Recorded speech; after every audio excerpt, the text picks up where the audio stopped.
think we do need to. It'd be useful if we got some sort of consensus around it. Yeah, Hans would have just come in, but sorry, yes, we were just too efficient at the start. So just Chair, while we're still in closed session, we're now in open session. Stuart, can we close the gap on Stuart? We're in open session now. Are we? Yes. Sorry, that's okay. That's okay, no problem. Okay, members, we're back in open session. Just to recap there, that we had an initial conversation with the bill clerk, Stephen Orme, around areas that we may need some attention or amendments in relation to the first part of the bill, which relates to the inquiry, and he has committed to going away and starting some preliminary work on that.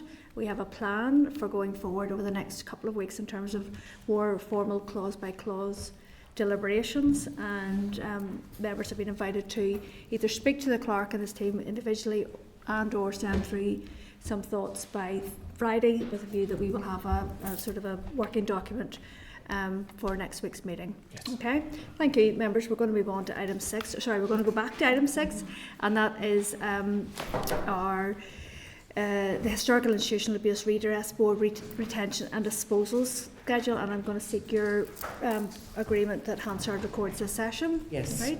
Okay, members, I'm going to refer you to pages 29 to 30 for the clerk's brief on this, and just to remind that the committee has been considering the most recent retention and disposal schedule for the HIA Redress Board, most recently at our meeting on the 22nd of October. The retention and disposal schedules are sent to the committee, are required to be treated in as much the same way as a statutory rule.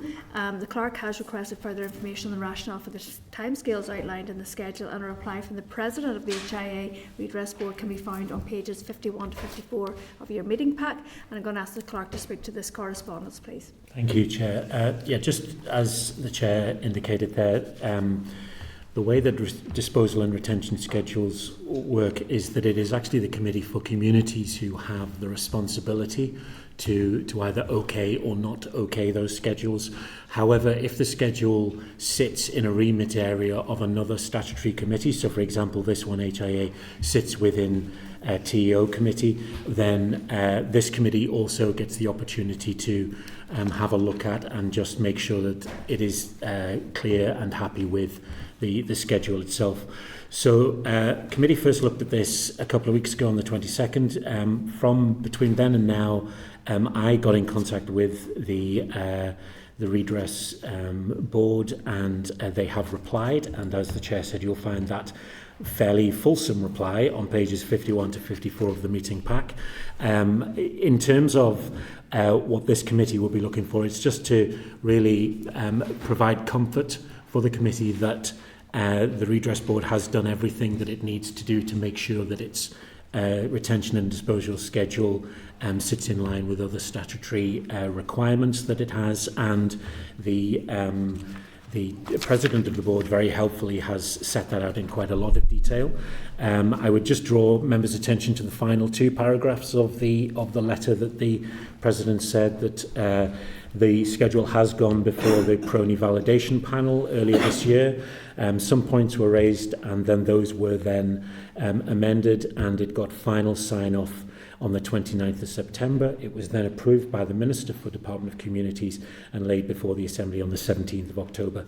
And then also the next paragraph, that the Board feel that it is a comprehensive document which provides basis and a background for retention and disposal of records currently held by the Redress Board in accordance with NICS record retention and disposal policy.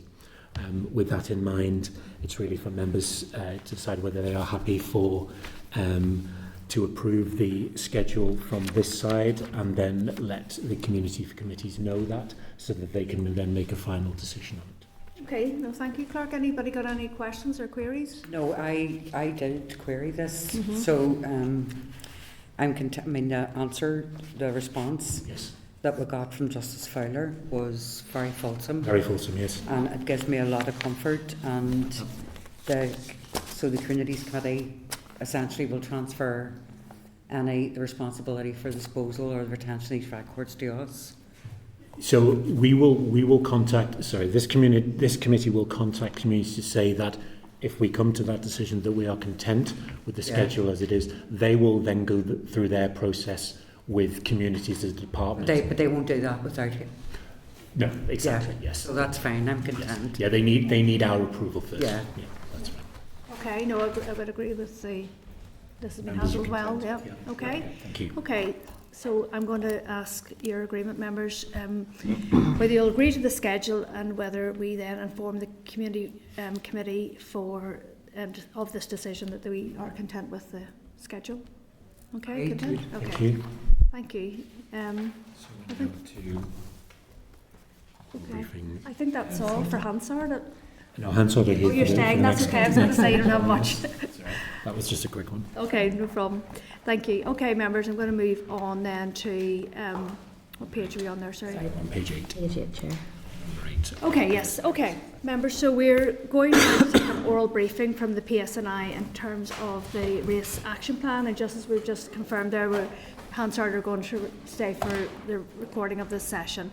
So, members, you'll find the clerk's brief on page 624 to 626 of your pack, and on pages 627 to 630 of your pack, you'll find a copy of the opening remarks from the PSNI, and then on pages 631 to 645, you'll find a copy of the PSNI's Race and Ethnicity Action Plan. So,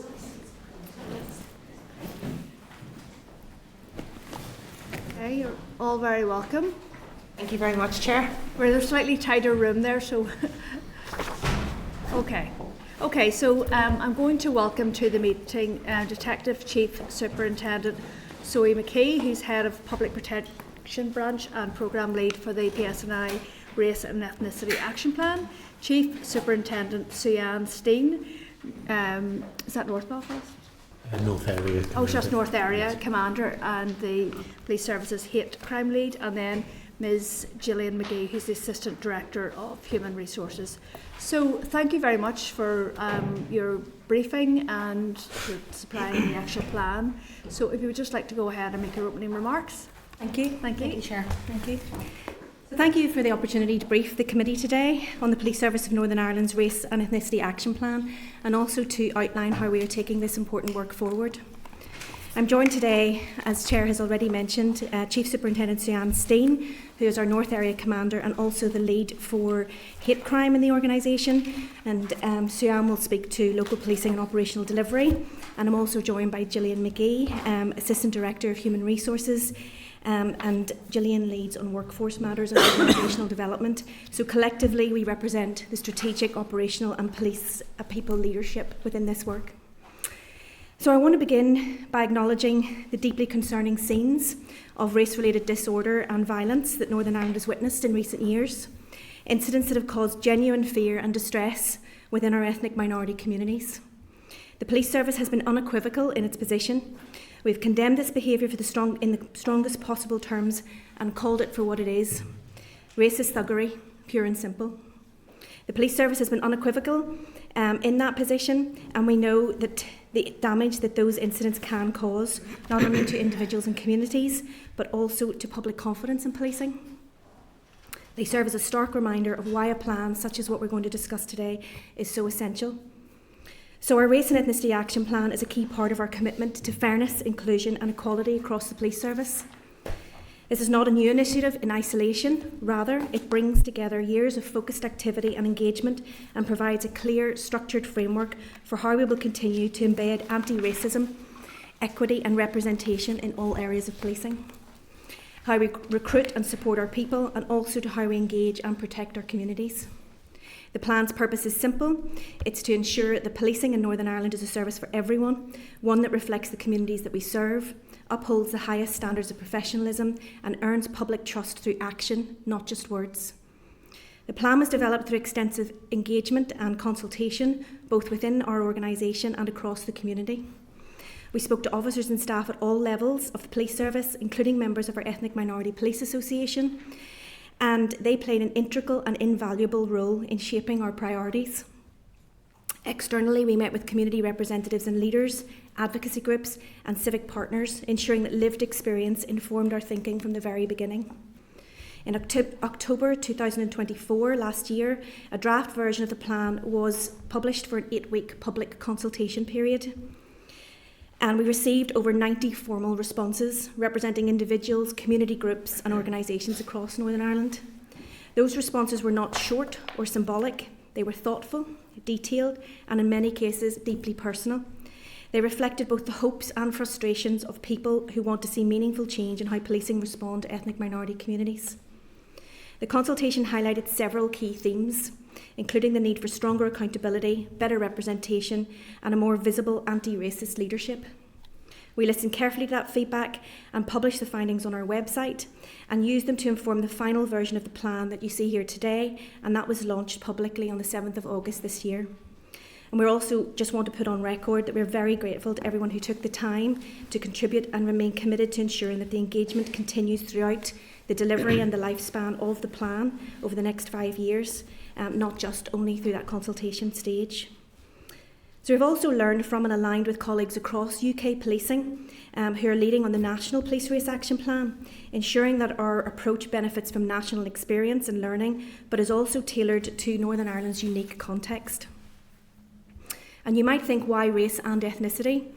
We made a deliberate choice to frame our work as a race and ethnicity action plan rather than a race action plan focused solely on black communities. This decision recognises that while anti-black racism must continue to be directly addressed, we are taking an inclusive, evidence-based and locally relevant approach, ensuring that no voice or community is overlooked and that the plan reflects the full spectrum of ethnic minority experiences in Northern Ireland. So the plan sets out 5 key commitments for us as an organisation. The first one is the most important one, and that is that we are committed to being an anti-racist police service. The next one is that we are committed to people from ethnic minority backgrounds feeling safe, valued and engaged in policing. We are also committed to officers and staff from ethnic minority backgrounds feeling safe, valued and treated fairly and equally in the workplace. We're committed to being a police service that respects and is trusted by people from ethnic minority communities. And we're a police service committed to representation and inclusivity. Delivery is structured through 5 work streams, and I'm sure through the questions we can get into further detail. And each of those work streams are led by senior officers and staff who are pioneering this work because they recognise it's important and they want to make a difference. They're also supported by wider Ethnic Minority Police Association officers and staff who provide invaluable insights of lived experience and advice. So those work streams, they cover internal culture and inclusivity, community engagement and relations, professional powers and policy, protection, partnership and justice, and performance and accountability. The plan's governance is overseen by the Race and Ethnicity Action Plan Programme Board that I co-chair alongside Ms Jane McDonald, Head of Diversity, Equality and Inclusion. And this ensures a formal framework for leadership, delivery and external scrutiny, including oversight from the Northern Ireland Policing Board and Equality Commission for Northern Ireland. So just in summation, Chair and members, this plan is not just a standalone policy document. It is a living framework for change, grounded in the values of respect, equity, accountability and professionalism. It's about ensuring that every person, whether a member of the public, a police officer or a community partner, experiences policing that is fair, proportionate and inclusive. We recognise that the true test of this plan will not be in its publication, but in its implementation and its outcomes. The hard work has already begun and we're determined to deliver real lasting progress. Thank you for the opportunity to provide this briefing, and we now welcome any questions. Okay, well thank you very much. And before I start, I would like to, before I ask my first question, I'd like to declare an interest that my husband works for Deloitte in terms of the recruitment process for the PSNI. So on that, in that basis, the Chief Constable and throughout this action plan, it does talk about recruitment, involves addressing disproportionality in recruitment, retention and progression, treating people from ethnic minority communities fairly when applying for policing roles and throughout their policing careers. So obviously I represent South Belfast and we've seen quite a lot of the racist incident, and I have great working relationships and utmost respect for the policing team in South Belfast, but I don't not see many people of colour from different ethnic backgrounds. What is actually happening in real time in terms of building the capacity of people so that when they do go to the likes of the panels, for example, to get through different stages of the policing recruitment process. How are you supporting them to make applications in the first place? Okay. Well, firstly, I'll put on record that we're seeing less than 1% of representation within the organisation across police officers and staff. So that is a recognised issue for us, and we acknowledge that is something that we want to concentrate on in terms of retention, progression and recruitment. So I'm going to pass you across to Gillian, who can speak to that. Thank you, Chair. Just picking up on what Zoe has said, we are in line with the representativeness of Northern Ireland. About 3.6% of the working age population state that they come from a minority ethnic background, and that would align with our application process. So we are attracting similar numbers as representative of society. However, once we get into the application process, we're not clear why people are dropping off. So they're either dropping out of the process themselves, so they're withdrawing from the process, or they are not they're not meeting the criteria for that process. And that's a key element of this plan, is to understand and unpack the issues around that and understand what supports we need to put in place. Okay, so I think the vital part is what supports put in place. It's one thing understanding, and getting the statistics about dropping out, but it's really about that proactive getting in, because there's some great community infrastructure there in terms of accessing people. So I think through the both work streams, the first one is inclusivity and representation, that is dedicated to that particular point, and then the second work stream is also around relationships and community engagement. So how do we reach those hard to reach communities? How do we ensure that their experience of policing is a positive one that makes them want to come and join the police service and become for us to be an employer of choice. So it is something we're very alive to, and I think with our next recruitment campaign we're very much in that space of preparing for that. Getting people prepared for the application? Yeah. Yes. Okay, thank you. So another part of the plan there is talking about actively supporting and involving services and partners that make a positive difference in the lives of individuals, and then talking about working with ethnic minority communities to tackle any crime incidents or disorder that causes them hurt or harm. So again, South Belfast, people are being put out of their houses, or certainly greatly intimidated. It's not them, it's not the perpetrators, it's not the people who are terrorising them, it's the individuals who are having to leave their homes and their safety. I'm just wondering, can you speak to that sort of enhanced role that you could and should be playing in terms of the displacement of people? So I'll take that one if you don't mind. So yes, I completely agree with you. There are great challenges around that, as you know, not just in South Belfast, but in other parts of Northern Ireland. I think we do have a role in that, because fundamentally we are there to keep people safe, and it's extremely challenging when we hear that individuals are afraid to leave the house for fear of being ridiculed. But I do think there is a part for community representatives to play in that as well, with a wider integration plan, because without that, I think we are always, and the Chief has said this, as you're probably aware, that policing has to be the last resort in terms of that, because if we're having to intervene there, I think we've lost that battle. So we are very committed. We have been putting additional patrols in. We have been doing an awful lot of engagement work. As I'm sure you're aware, Superintendent Dornan in Belfast has been doing a significant amount of work with Belfast City Council and other partners. So I think there has to be a partnership approach there. That's not us shying away from our responsibility to keep people safe. But I think this issue in the round is bigger than just policing. So it does need others to get round the table with us, and I think that's part of the work, the broader strategic work that we're doing with TEO around the consequence management group, and trying to provide a wraparound service for those individuals who are being impacted. But we will continue to dedicate resources and dedicate time and effort to making people feel safe in their homes, and that is challenging.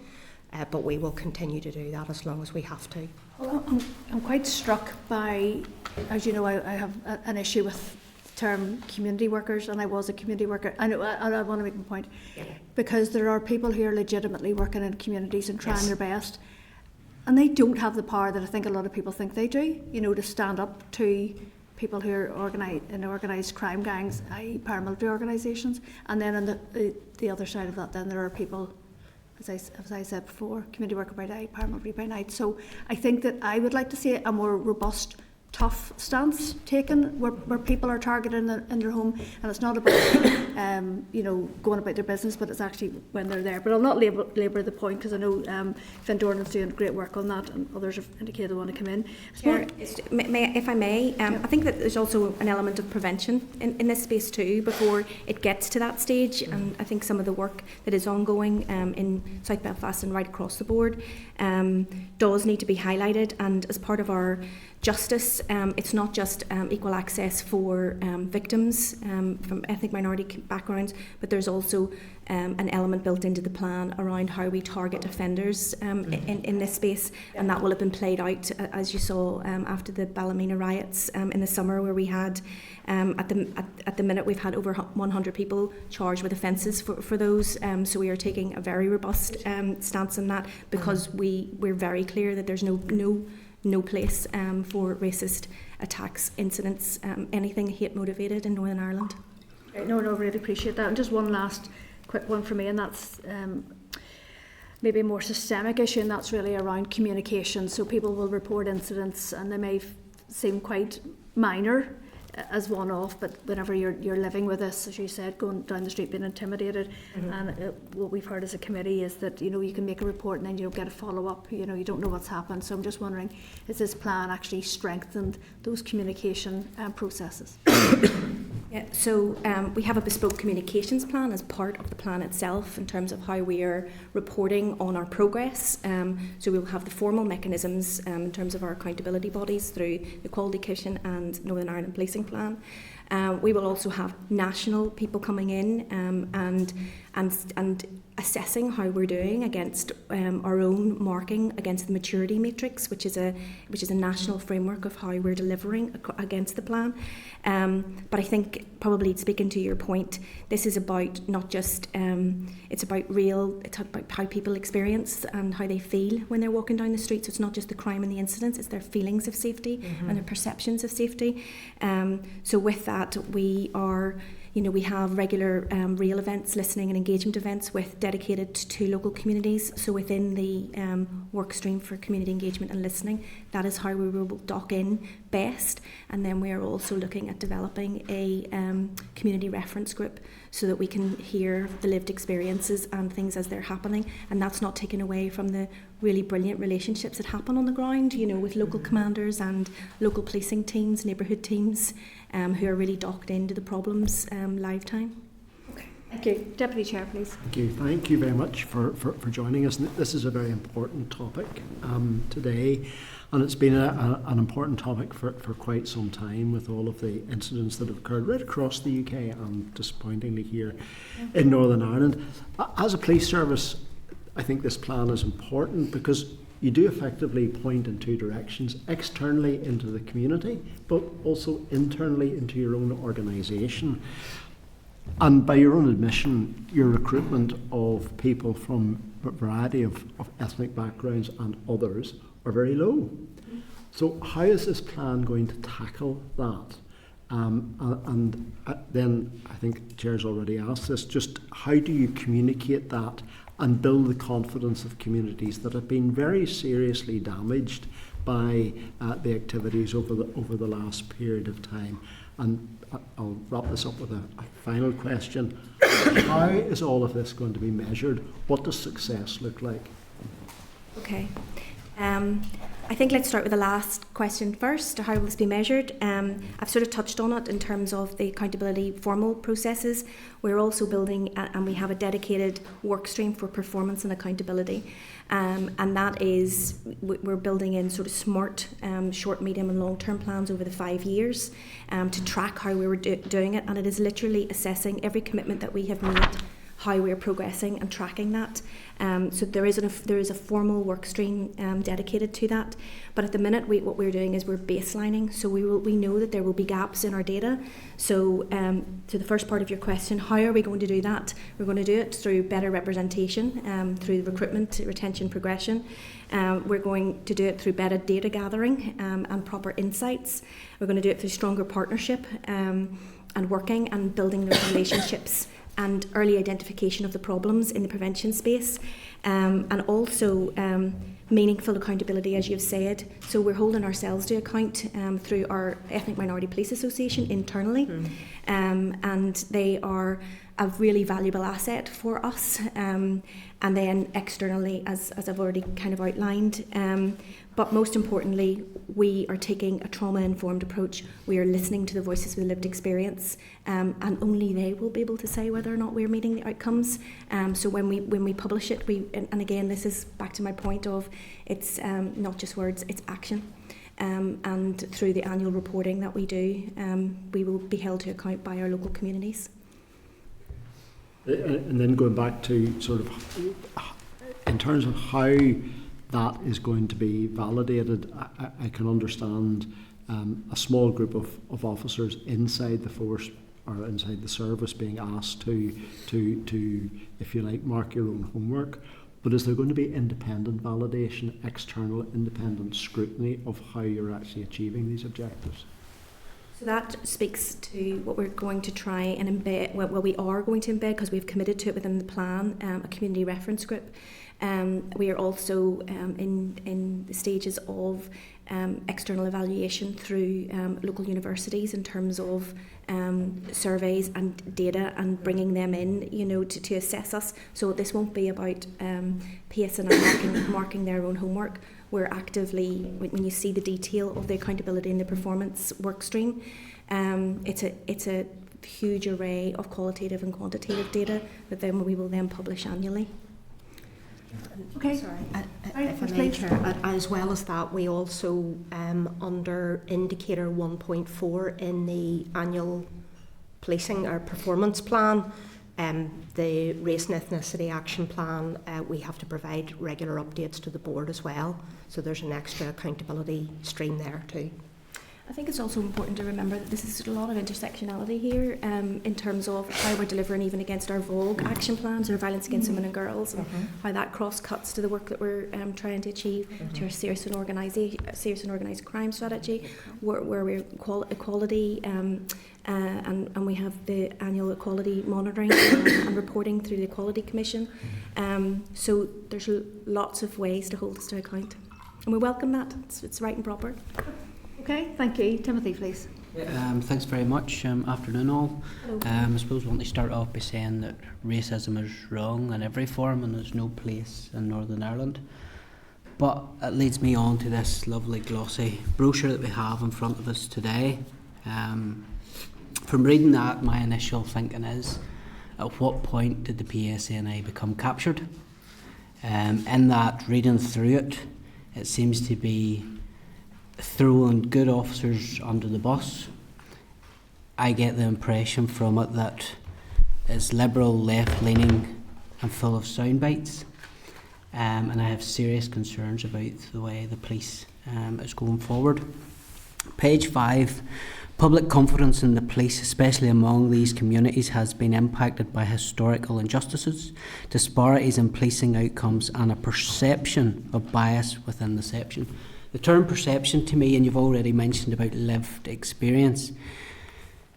Lived experience in the past, when we have tried to scrape the surface and actually pinpoint when somebody has made an allegation, doesn't stand up to scrutiny. How have you tested that perception to include that in your brochure?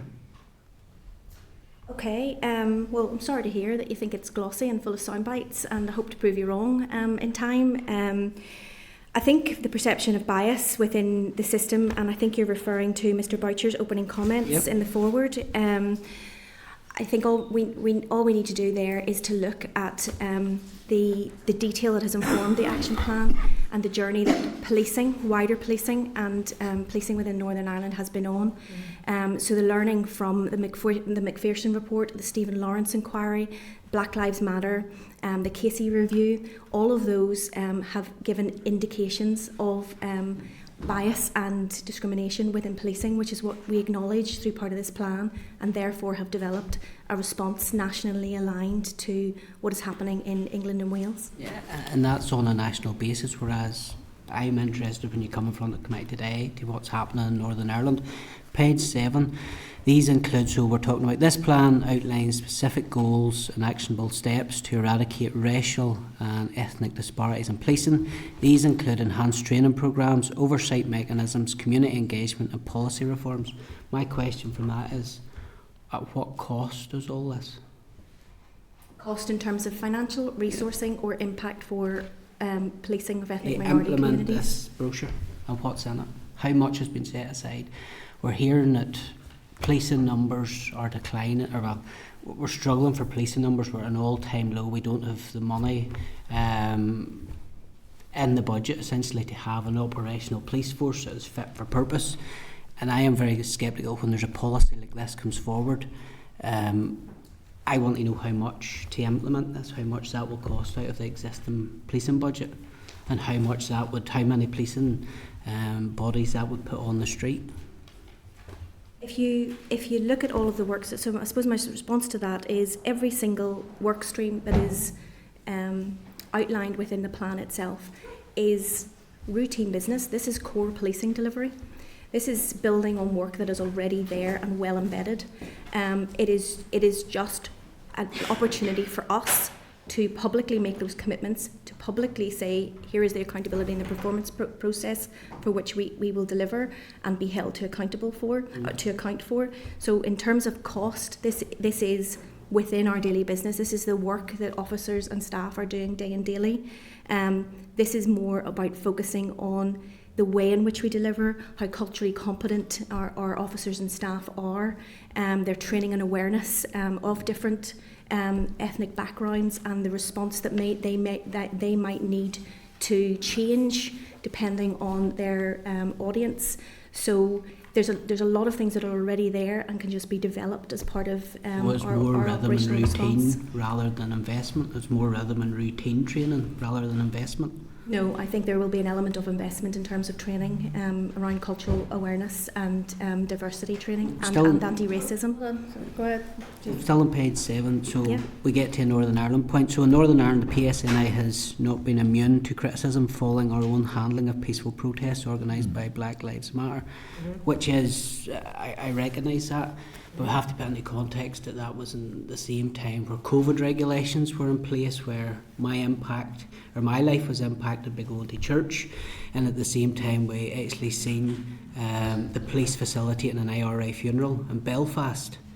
So is there going to be glossy brochures come out about any of them, of how we have been impacted in the same scenario? You can't just pluck out that there's been an impact on Black Lives Matter without giving that context about the time that was happening. We have the Ormo Road incident as well, where there's political policing, but there's a narrative being set here, and this is what's in the brochure on the same page. It goes on to say a representative of Amnesty International said the police service of Northern Ireland had consistently let down the black and minority ethnic communities in this country. So the wee tab at the bottom to back that up comes from a BBC article, and after this week the BBC absolutely have zero credibility, but yet that's where the PSNI has pulled this from to put into this brochure, and that's something that I have a problem with. Going on to page 17, talks about reducing any racial disparities inside the police service through robust training and development programmes. At the start it was a case of you were incorporating this into training, then you went on to say that yes, there would be an investment. I would like to know what that investment is. Page 21, delivering mandatory anti-racist and culture competence training to all staff and officers. To me that just smacks of wokery. Of what that might be, I have no idea, but serious concerns again. Timothy, you're going to have to let them respond to some of this because you're quick firing it. Is there anything you'd like to say on anything that's happened or been discussed so far? I think there are some things in terms of a response to the points that you're making are for policing and others are not. I think the approach that we've outlined is multifaceted. I think that some of the references that you make throughout the plan itself, we're here to talk about our the policing response to race and ethnicity, and I think there is evidence, and that is what the point of the context is set upon with Black Lives Matter and the experience and voice of people from minority ethnic communities that is demonstrated throughout this, because we have heard what they have to say and we're responding accordingly. I think in terms of other members of community, you're making your point, absolutely, and I am hearing it and I accept that you have a point to make. However, we're here today, in my view, to talk about Race and Ethnicity Action Plan and the policing response to that. Yeah. So, in your opening remarks, you talked about racist thuggery, which brings me on to my next point of talking about Ballymena and Ballymena in particular. There's some of the violence in Ballymena, any violence and all violence in Ballymena was wrong, but there's an element of that was underlying tensions, and on the night the police contributed to that starting by the way they handled the blocking of Harryville Bridge. I have raised this with Bobby Singleton, I have raised this with the new commander. They're very well aware of my concerns on that. The large majority of people, there's only a small minority of people who were in Ballymena at night to cause trouble, but yet the PSNI come out with this messaging that the whole thing was racist and racist thuggery. It was far right. It allowed labels to be applied. I think from the policing perspective that should be deeply misleading, deeply regrettable, and that's what ensured violence happened for a number of nights after that. And I know my colleague here is puffing and blowing behind me, but that's my lived experience. That's the lived experience of my community in Ballymena, where the Roma community came in, basically took over Clonavon. People didn't feel safe to go down into Clonavon.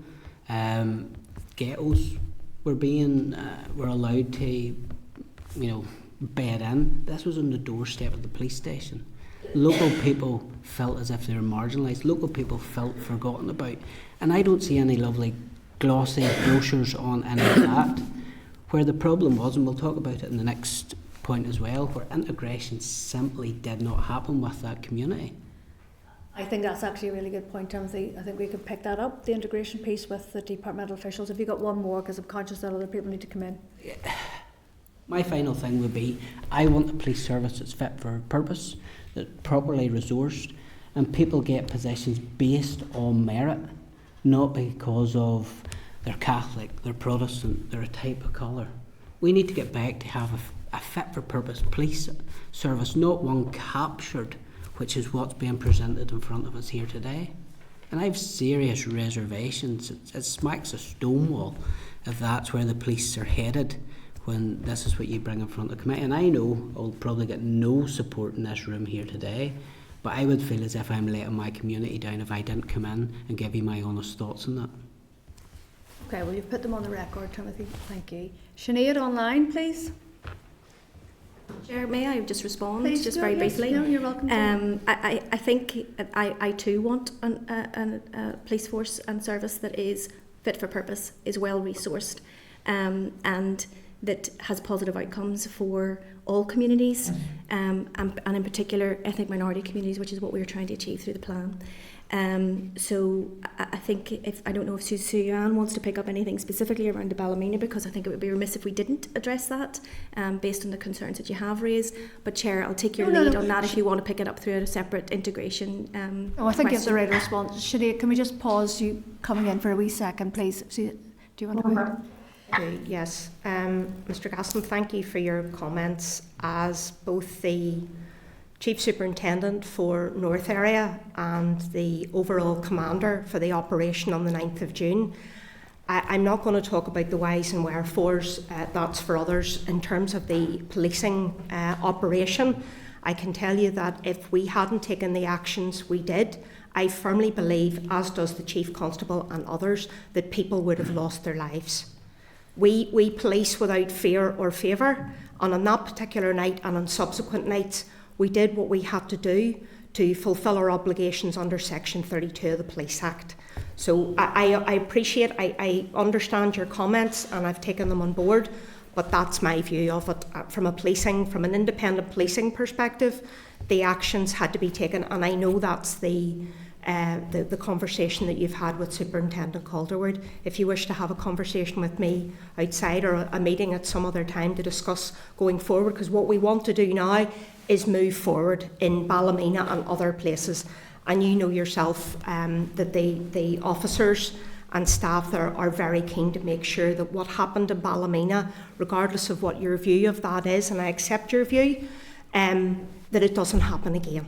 And that's the position we want to get to. And I want to work with the police to ensure it doesn't happen again. On the night that the violence started, I was working with the police, but the problem was the police wouldn't listen, and indeed it put some of the officers' lives in danger, because on Harrible Bridge there was a situation created where the police were holding the line and people were walking around the back of them. So, and if there was an intent by the crowd to have a pop at the police were surrounded, and all I was trying to do on the night was have a sensible policing operation that protected Clonovan but didn't create this bottleneck in the police. But I'm happy to pick up with you after. And I'd be very happy to do that. And I'll give you it from my perspective. Thank you. I think that was good that you were able to respond there. Thank you. Sinead, please go ahead. Thank you very much, and thank you for your answers so far. I think Timothy actually suggesting that the PSNI doesn't need a race and ethnicity plan is absolutely, totally ridiculous, and yet then he goes on to talk about operations on the ground in Ballymena, and that's precisely why the police here in Northern Ireland need plans, as they do throughout the rest of the UK and on these islands.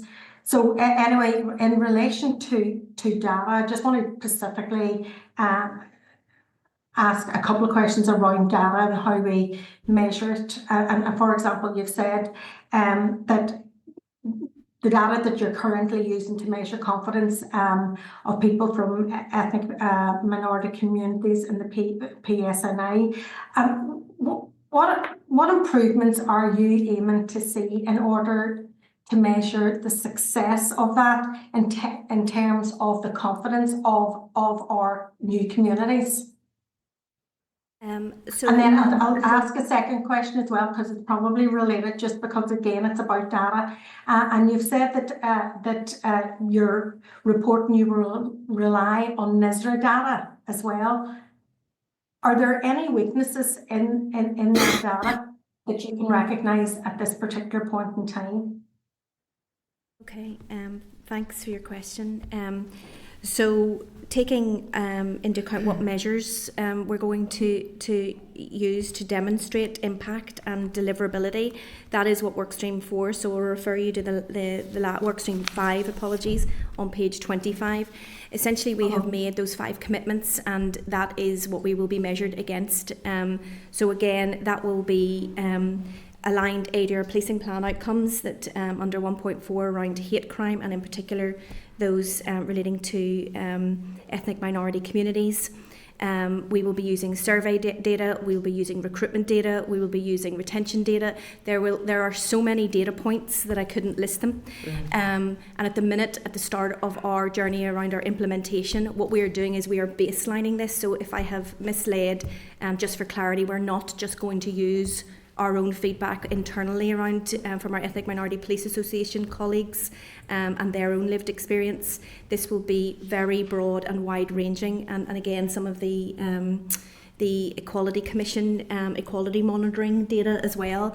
So there is a huge source of data and benchmarking that we're doing. So we're doing that internally, and then we are using the national maturity matrix that has been designed, is evidence-based, and has been rolled out to all of policing, and we will then be using that in terms of how are we measured against the maturity matrix around what we're trying to deliver, and then on top of that, what we're doing is we're also learning nationally about what has, because they are ahead of us in terms of what they have put in place. So we're learning from both the good and the negative aspects, and we're building that into our performance. So there's a significant amount of data points over and above the maturity matrix that we intend on bringing in.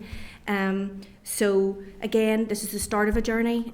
So we're at the minute baselining, benchmarking, looking at national best practice, seeing where the gaps are so that we can be held to account against all of the commitments that we've made, and every one of those outcomes within the plan are delivered upon. Okay, thank you. Because it's our understanding there that there is a lack, I suppose, of data in our communities, local data regarding refugees and asylum seekers, and you know, any barriers to that data does pose significant problems within the community. So it's important that we have as a robust data points as possible. So just to kind of outline that.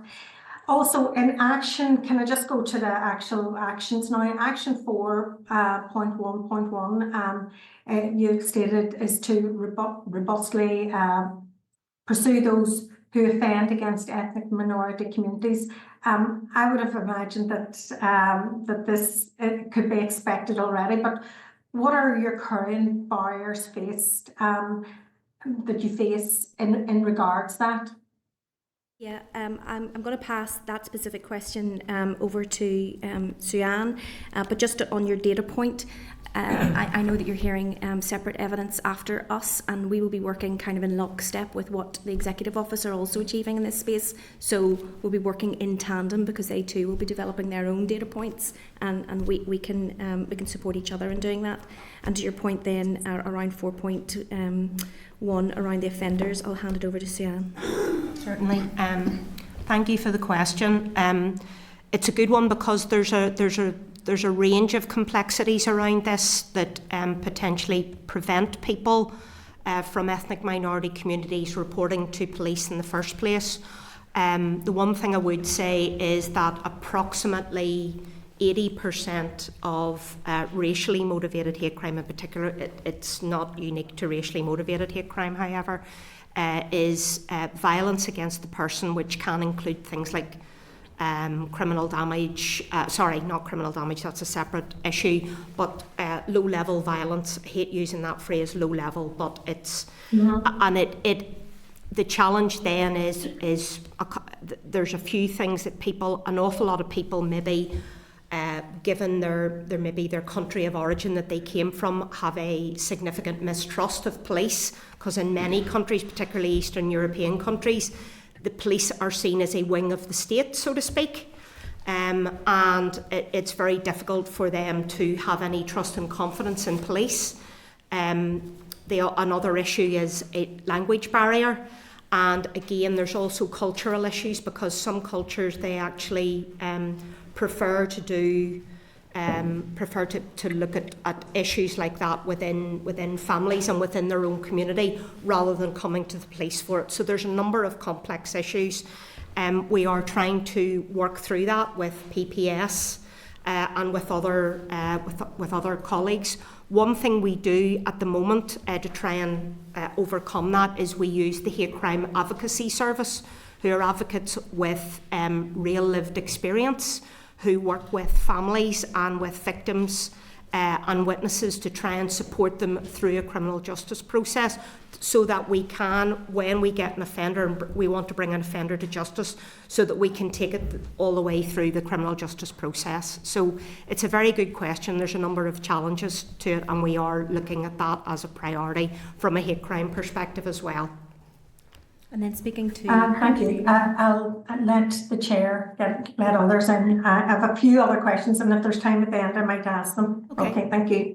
I think you were going to respond. Yes, thank Sorry, you, Chair. just one more thing. I think I just wanted to bring us back to the second commitment in our plan, that people from ethnic minority backgrounds feel safe, valued and engaged in policing, that they can access services, they feel protected, and that speaks to the 4.1.1 in that they are they have the capability and confidence to report what is happening to them, because I think we probably are aware that it's just the tip of the iceberg in terms of what ethnic minority communities are experiencing on a day-to-day basis.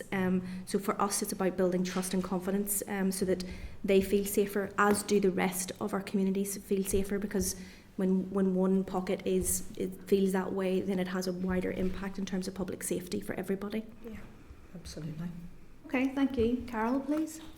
So, thank you for the report. I mean, would you have any data on the number of men who were arrested as a result of race hate, who also had convictions for domestic violence and abuse at home? Directly, I can get you that data because we will have it. The data is changing on a day-to-day basis. So, for example, in the last couple of days alone, we've seen more people charged for, even just in relation to the riots over the summer period there. So we will hold it. I know that there are correlations there, and I know it has been publicly quoted by a number of people around the numbers of people who are charged with offences who are also been the subject of investigation for domestic abuse. Yeah, it's just I just find it completely ironic and hypocritical that men who are there to protect women are also responsible for violence at home, so-called, and when they're terrorising women and young girls in their house because they're brown, it's pathetic. So it's not woke, it's pathetic. So that would be my view. I do think there are lots of things in the report, and I'm glad to see it. I do see it as work in progress. But I am concerned particularly that a lot of the data won't almost provide the portrait of, particularly where loyalist paramilitaries are involved, because in North Belfast and Lower Road Park, people were asked to leave their homes because they were Catholic and brown.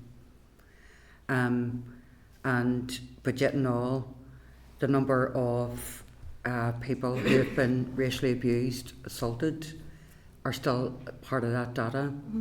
And it's not to say that their experience is any less or unequal, but it's just to try and get the further details of that, because I do think, look, we do multi-agency meetings in North Belfast and they're very, very good. And when there are reports of race hate crime, the community comes out. But that's not applied across the board. The community comes out. Anybody who's given or shouting at a family because they're brown will not be welcomed. You know, people will challenge them in the street for doing it. And then you get the more sinister stuff where loyalists are involved in intimidating families because they're Catholic and because they're brown. So how are those figures broken down? I'd be really interested in that. Thank you. Thank you for that. I think you make a good point. And again, probably back to your opening comment, it is a work in progress. We are at the start of our plan, and we accept that there are data points that do need to be captured as best as we possibly can from a policing perspective. I don't know if you want to say anything around the intersectionality. Yeah, I was just actually going to pick up on that, so thank you. It's a really interesting point, and I suppose from a broader equality perspective, we're really trying to look at everything through an intersectionality lens, because you're absolutely right that one person is rarely motivated by one element. There tend to be a lot of elements coming together to drive a behaviour, to drive a reaction, and we need to look at things more broadly. So while this plan has been published, it hasn't been published in splendid isolation. It is considered under the context of our equality scheme and all of our obligations in that space. So thank you. Okay, thank you. And Pam, please. Thank you, Chair, and thank the panel for their attendance at committee today. It's good to have you at committee. I just wanted to state from the outset that I'm glad to see this plan. I think it's wholly responsible that there are plans and policies brought forward in place for all the issues that we're dealing with in society, which are very many, and I do welcome that charges have been brought to those who do commit crimes in the name of whatever, quite frankly. I think it's absolutely appropriate, and it's really important that we do set an example, and that in particular children and young people see that there will be very serious consequences for the rest of their lives should they partake in criminality and illegal activity. We don't want to see that. We want to see our children and young people protected and their futures made better, not worse. But thank you also for the good work you do. I was going to ask about what discussions you have with other police forces across the rest of the UK around all of these issues, and in particular around excuse me, race and ethnicity, and because clearly there's a worldwide movement of people across the world, and many countries, including UK and Ireland, have issues in this regard for whatever reason. And of course there are concerns, there are fears within our traditional communities and others, but that doesn't excuse bad behaviour. It doesn't excuse hate, intimidation or violence, and I would wholly condemn those behaviours.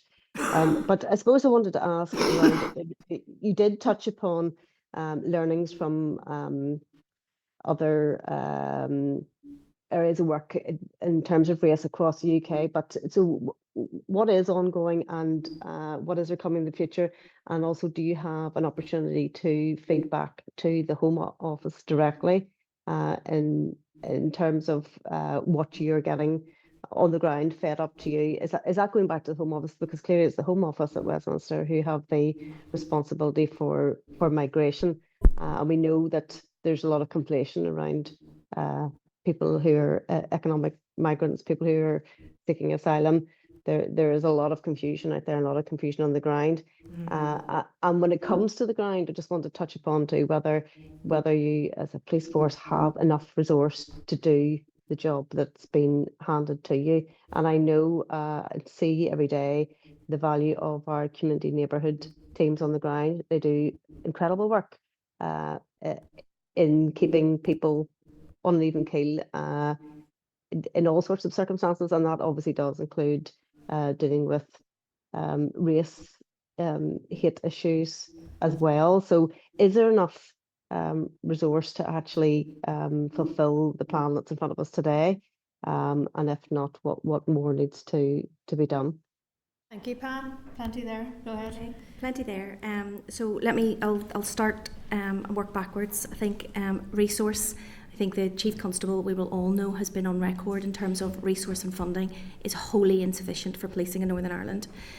We are significantly under-resourced, which is having an impact on service delivery every single day. So that is being borne out, as you know, through conversations in terms of updates to the board, to elected members who sit on the board, and I would say most of Northern Ireland community are aware of that particular challenge for us. So the short answer is no, we absolutely do not have enough resource. We do not have enough resource to effectively prevent and protect, but we do the best with what we have every single day. We work hard and closely with all of our partners, so it's not just policing response for a number of these issues. We rely heavily on our policing partners and also the support of our politicians in this space as well. In terms of the asylum and refugee and your question around do we get an opportunity to feed back to the Home Office, I would say respectfully I believe that is a non-devolved issue, and it may be something that our other colleagues after us can pick up on. certainly any of the issues and challenges that we face from a policing perspective, we have the opportunity to feed that up through our National Police Chiefs Council.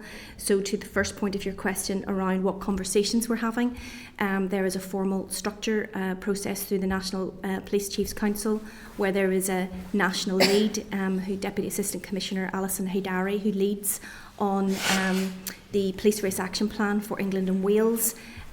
Even though we're not a Home Office force, we are absolutely in lockstep with what is going on from a national perspective, and that has informed, as I've said, just some of the learning that we've taken from that. But we're also targeting our response that, because of our unique Northern Ireland context.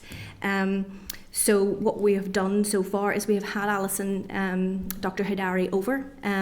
She will be coming over for the third time, so that we can feed back to how we're progressing. We can feed back the challenges that we're having. We can ask for sort of learning and best practice, and again assess ourselves against the maturity matrix. So we're very, very closely aligned to what's happening nationally, but also very tuned into the fact that we do have our own unique challenges as have come out today in this session. Okay. All right, no problem. Go very small. Go ahead. Yeah, you're just after saying about significantly under-resourced. Have you a figure you can give me of how much this will be to implement? Have I a figure to get to you to implement that, the plan itself? So for the plan, you talked about earlier that it was part of training, then you talked about there will be an investment. So there's obviously a figure attached to that investment. Even if you can't get it today, could you share that with committee? I can absolutely come back to you on breakdowns of individual costs, but I think I'll draw you to some of the points I've made around the fact that there is already a lot of training and work that is ongoing in this space that we will be building upon. So I could come back to you in terms of potentially a figure in terms of cost and resource, but I think I would reinforce the point of it is so intersectional, it is so cross-cutting across departments, teams, organisation, work that is already being done, that to give you an exact figure on that would be challenging. Well, just when you're talking about investment, just what sort of ballpark figure you have that will be required to invest to ensure this document is delivered? I think at the very least, in terms of resource, it would be what the Chief Constable has asked for around his uplift at a very basic level, and with additionality to that. That might be for you to put some questions into the policing board themselves. Like we usually get our policing board members to ask those sorts of questions. But ladies, thank you very much for all your work in this space and for attending committee today. Okay, members, we're going to take a 5-minute comfort break, and we'll going to close. Okay, members, welcome back. Just to remind you that Hansard will be recording this session. So our next briefing this afternoon is from departmental officials in terms of the race relations and refugee integration strategy and the delivery framework. You'll find the clerk's brief on pages 647 to 653 of the pack, and the written briefing paper on pages 654 to 662 of the pack. So I'm going to welcome to the meeting Orla McStravick, Grade 5 Race Relations and Integration Division TO, Julie Cuming, is that? Yep. Head of Migration and Integration within the Policy Branch, and Paul McCusker, Head of Race Relations Legislation Branch. So thank you all and welcome to committee, and I'd just like to invite you to make some opening remarks. Good afternoon, Chair, members of the committee, and thanks for the opportunity to provide a briefing today on the department's work in regards to race relations and integration. As you've mentioned, I'm joined by Julie and Peter alongside me today. So members will have received the briefing paper, and it does outline sort of the key areas of work that are being progressed within the department in this area. So I just intend to provide a brief overview of some of those with a view to leaving the majority of time for discussion and questions today.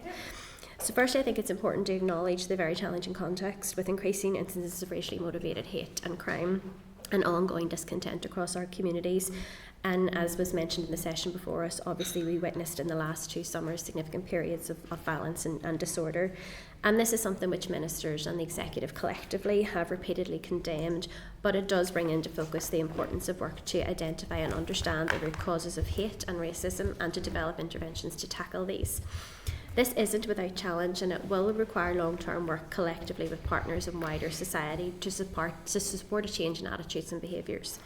A truly joined-up approach was, however, something which proved effective in the immediate response to the violence and disorder we witnessed in Ballymena and beyond. The structures that were established facilitated essential situational awareness, identification of issues and early action to address and stop the violence reasonably quickly, but we do of course recognise that this was only a first step. We've therefore retained the structures, with TEO now leading the Community Cohesion Group, which is focused on community confidence, root causes and communications.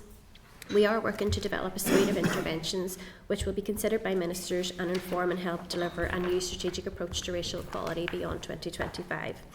The development of this has been a key focus of our work. It will build on the current strategy and intends to adopt a public health approach to intervention design. We have had significant engagement to date. This has included a visioning day with the racial equality subgroup, workshops with the Traveller thematic group and the Roma thematic group, a public call for views and targeted research with wider society, community organisations and statutory bodies. We have developed a draft framework which has been shared with departments in the racial equality subgroup and is obviously going to be considered by ministers, and subject to ministerial agreement it is intended to commence a 12-week public consultation before the end of the year. And we will of course bring that to the committee for views in advance.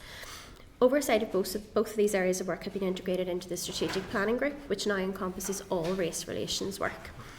Alongside this, and in line with commitments in the current racial equality strategy, work is ongoing to strengthen race relations legislation. Following the review of the race relations order, an analysis report was published in August 2024. With this followed a 12-week consultation period.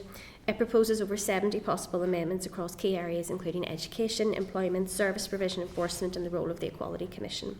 Ministers are currently considering draft legislative proposals with a view to revised legislation being introduced to the Assembly and completed in the current mandate. Members will also be aware that the Executive agreed and published a refugee integration strategy and delivery framework in May of this year, and work has been ongoing through the Tactical Delivery Group and the Strategic Planning Group to progress a number of key priorities in line with the approach to delivery as set out in the plan. These include establishing resource hubs in council areas, conducting a skills and employment survey, extending regional immigration advice provision to March 2026, and enhancing communications and public awareness. In terms of funding and programmes to enhance race relations, the Minority Ethnic Development Fund continues to support 31 groups with an annual allocation of about 1.1 million. The Crisis Fund is delivered in partnership with the British Red Cross, and it provides emergency support to those at risk of destitution with an annual allocation of 182,000. The District Council's Good Relation Programme has allocated 2.46 million in 25-26, including 218,000 for targeted cohesion initiatives, and the Community and Transitions Programme is delivering 35 projects focused on paramilitarism and resilience with a budget of 2.9 million. On agreement of a new strategic approach to racial equality, work will also be progressed to consider the MEDF and approach to funding to ensure we maximise its use aligned to the new framework. We're also keen to exploit opportunities to deliver collective interventions under a range of strategies or frameworks which support enhanced race relations for all. I could go through all areas that are set out in the briefing paper, but it may be better just to pause at this point because I do want to allow time for discussion and questions. But I would, in closing, just like to reiterate the Department's commitment to fostering a society that is fair, inclusive and cohesive, where individuals of all backgrounds feel safe, respected and empowered to reach their full potential. We do recognise the scale and complexity of the challenges ahead, and we accept it's not going to be easy, and we do of course welcome any input from members to inform priorities in this area. I'm very happy just to pass over for discussion and questions. Okay, no, thank you very much. Appreciate that. So I just going to go backwards from my own queries here. So in terms of the support, I think you've talked about coordinating support and services for those in contingency accommodation, facilitating the allocation of asylum dispersal funding received annually from the Home Office. And I wonder, could you speak to that in terms of the dispersal of funding? I was with a women's centre on Friday, and they were saying that in the past they have received some of that funding. It's been very useful, particularly in relation to the work they do in South Belfast, and that funding stopped, and I think there's lack of transparency around that. Don't have all the details in front of me, but I just wonder, could you talk to how much funding you get and how you are open and transparent and accountable in terms of how you allocate that. Yeah, I mean, the full dispersal funding is provided for Home Office to support the dispersal of asylum seekers locally. It does vary in terms of the amount that we get annually, and we don't always know at the start of the year exactly how much we're going to get, because some of it is reliant on the number of asylum seekers that may be here and other criteria that Home Office apply, and it can change slightly year on year. So there is a piece of work at the start of the year that we have to do to work the assumptions out in terms of how much we would expect to get. All funding allocations are brought to the strategic planning group for agreement, which is all the departments and agencies are represented on that. We do quite a bit of work with departments in advance of that to identify what are actually the collective needs, what are we trying to achieve, and where should we prioritise funding to do that. So TEO doesn't retain all of the full dispersal funding. Some of it may go to other departments, just depending on what the needs and the agreement is. Historically, the funding that we have retained has been used to give allocations to local councils for them to develop support locally, and that's probably where the funding you're talking about has come, probably potentially through the council rather than from TEO directly. And this year, I mentioned under the refugee integration strategy that the hubs that we're trying to progress and the food dispersal funding that the TEO will retain this year will be used to support that, because we're very keen to have some sort of a hub right across council areas where we can support people who need advice, signposting, information, and I know historically councils have provided money out to voluntary and community sector who are well placed to provide some of the services and the needs that they're needed locally, and then they do report back into us in terms of how they have used that money, and equally we would provide updates to the strategic planning group in terms of how the money has been utilised year on year. So this year the funding that we are retaining is primarily for the council hubs, and also for an element towards the regional immigration advice to ensure that that can be provided on a regional basis for all who need it. In terms of... Sorry, just before you go on, and this is all ringing bells with the conversation I had on Friday. So whilst these family support hubs, and I know that's not necessarily the type of hubs you're talking about, but while these hubs, family support hubs at the minute are in receipt of funding from council for supporting families who are destitute, not in receipt or no recourse to public funds, there is never any admin or any other sort of background financial management cost with it. So basically they get a lump sum, it all has to go out the door, and it does take a lot of effort, you know, to identify the proper families, work with them, maybe they've got other complex needs, maybe they've got language barriers and stuff, and I just think there's such an onus on that very bottom dispersal hub community infrastructure, that there's just so many that just aren't given enough money then to actually do it in a way that actually is, you know, manageable. Yeah, and I think that's why we're keen, because there has been different things that have operated in different areas, different council areas across the time, and we're keen to develop that model that is, it's not going to be exactly the same, and it shouldn't be exactly the same in every council area, because they may need to flex and be agile to the individual needs, but it would create like a minimum quality level. In terms of the funding that then goes from councils, obviously then councils put that out and they manage that process, but it's certainly something that we can engage through the council engagement group, and as part of this process to develop that model to reinforce that message around some of the challenges that might be for the local delivery organisations.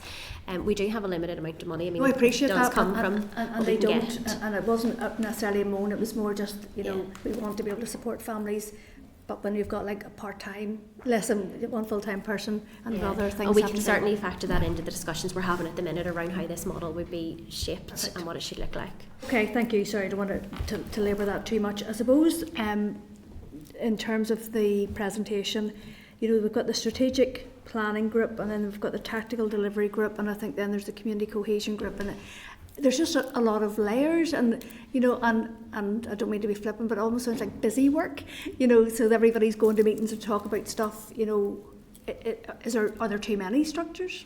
Well, one of the things we will be looking at longer term towards the end of this year is about the structures, particularly because within the department we brought the race relations and the refugee and asylum work together, and a lot of structures came with them. I mean, the SPG is your strategic oversight, so it's quite high level. It meets quarterly because it is there to be decision maker and, you know, to task the tactical delivery group, which is more operational.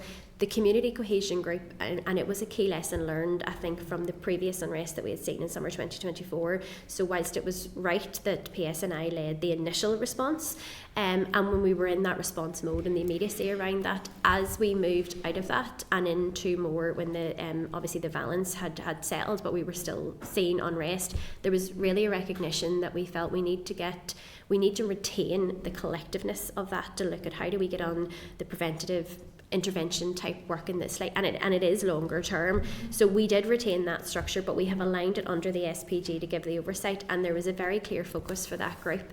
It will link in, and some of the members will cut across the tactical delivery group members may well be some members of the community cohesion group, but it is really to develop those interventions around what are the key things that we could do in the medium to longer term to try and address, well, what are the concerns and the issues, what are the root causes of this, and how can we develop things that would tackle that. And it has a much wider range of partners around the table that has come directly from the strategic coordination group that was set up by PSNI.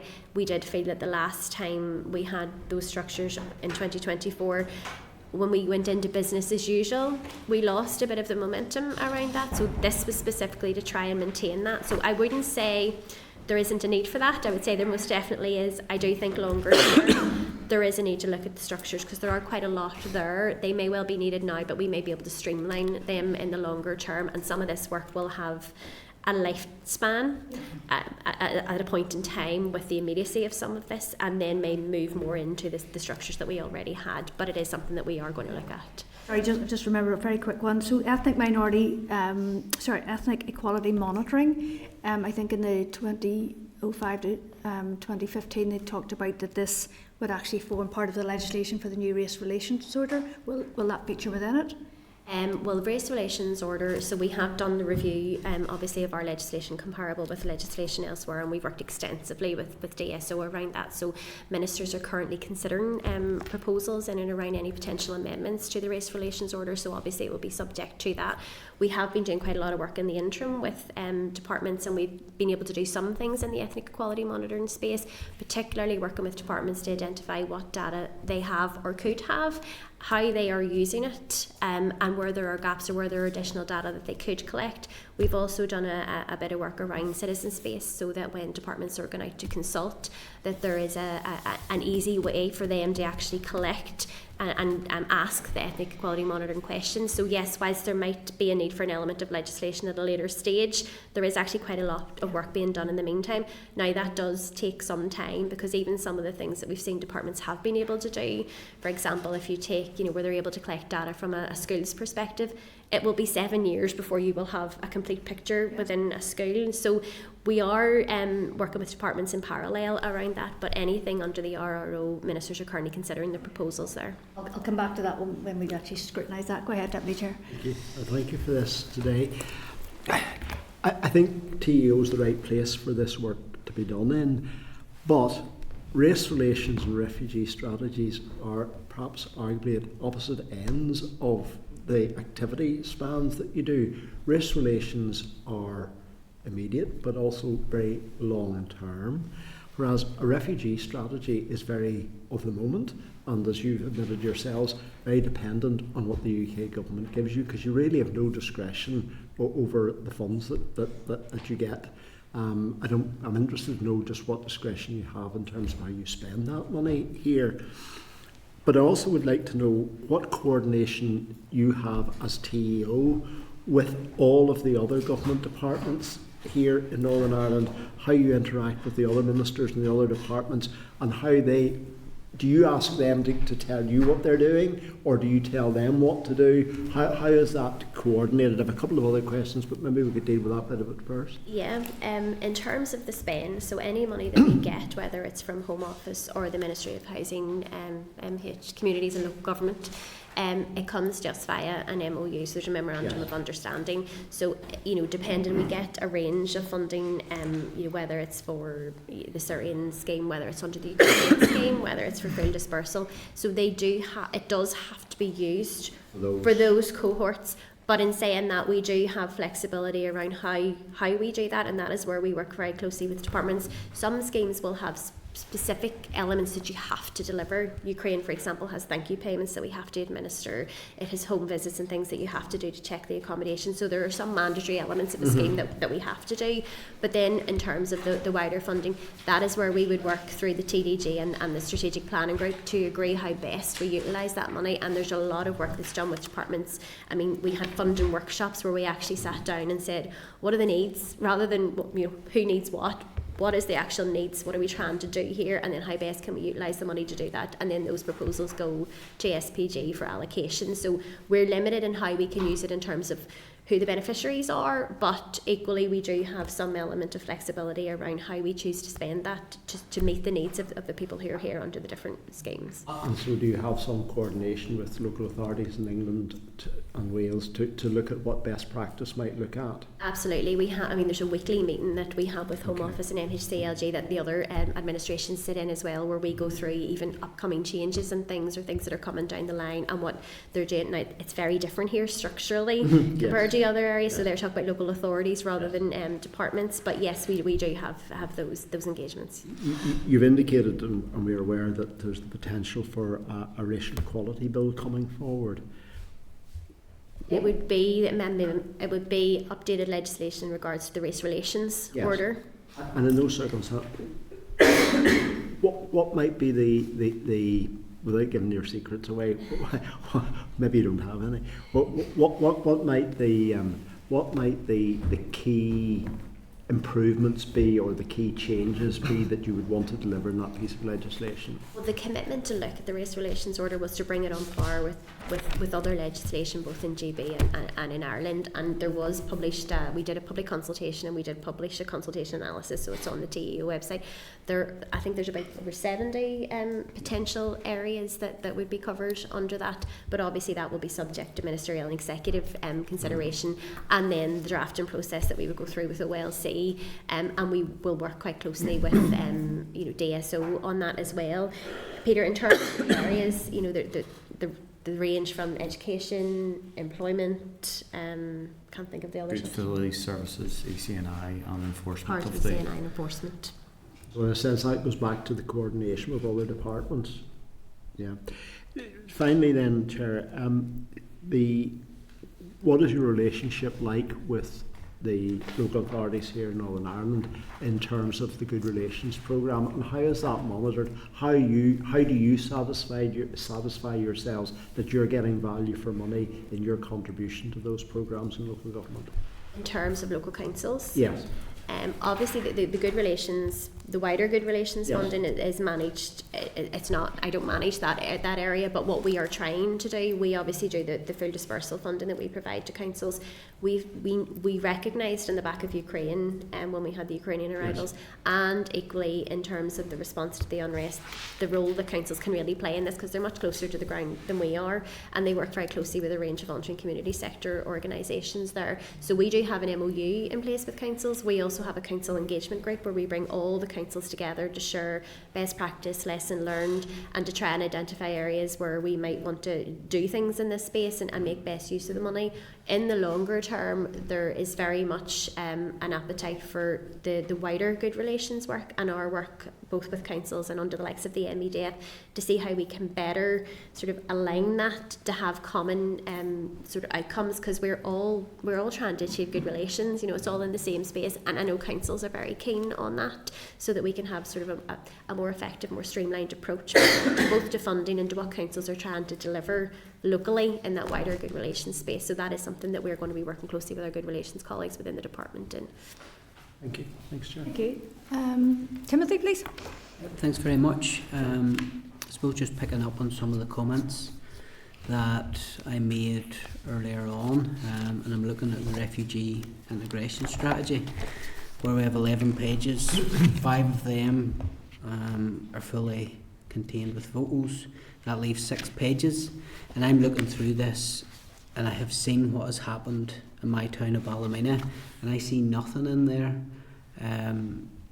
that would stop that happening again. I see nothing in there that would change what has happened. Looking at it, if you were really going to try and address the issues of Ballymena, you'd be looking at what has happened over a number of years in the Executive Office, and the Executive have to take responsibility for how we've arrived to the point we have. So taking Clonavon, which is known as G3, the census figures show that 52% of those living in that area, which is known as G3, arrived between 2011 and 2021. So in that small area alone, that community was completely transformed.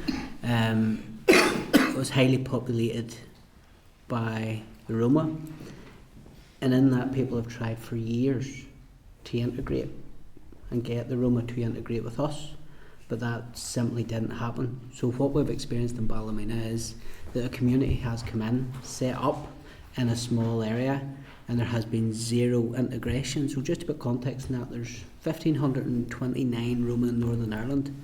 740 of them are in North Antrim. Yes, North Antrim is bigger than Ballymena, but a high proportion of that is in Ballymena alone. So if you were wanting to do something that would help, we have to look at the integration piece of who's coming in to Northern Ireland. We also have to look at, and this document doesn't touch it at all, in that it's not asylum seekers issue has been with. It's economic migrants that have moved across, come into Ballymena, and a number of them have come across the border illegally. They've set up crime gangs in the area, there's prostitution houses, there's drug houses on the doorstep of the police station. And for years that was allowed to fester, and that's why Ballymena erupted in the way it did. So essentially, I'm looking at this document for comfort.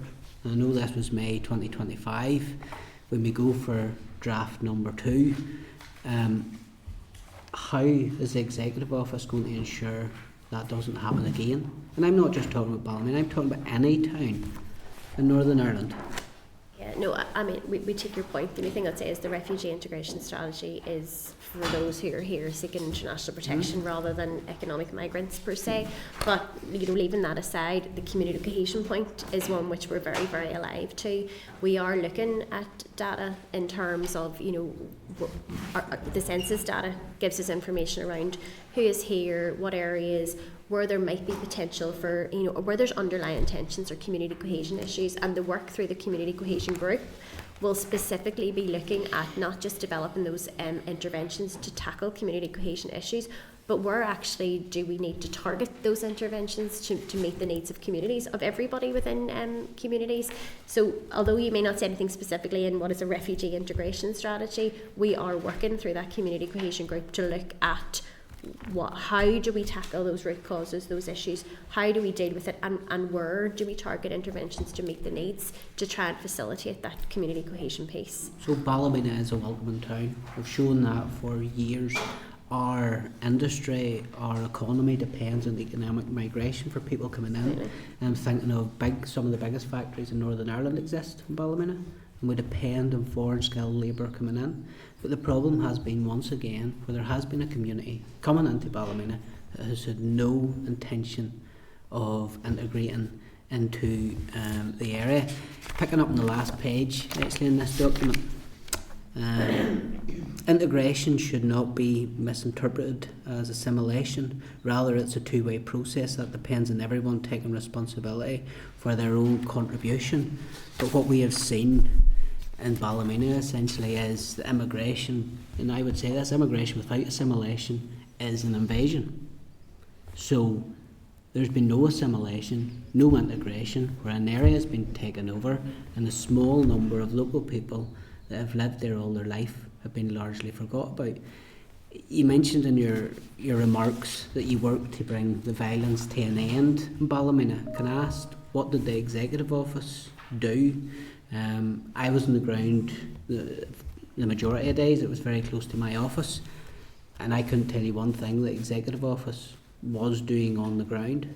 Well, the Executive Office doesn't really have a remit in terms of that, but what we did very much do was we were part and parcel of the structures that were established. So we fed into the situational awareness, what is happening on the ground. We've community groups who we know are working on the ground that we would have been in daily contact with to understand what was happening. We fed that into that strategic coordination group alongside a range of other partners, councils, PSNI, you know, a whole range of people.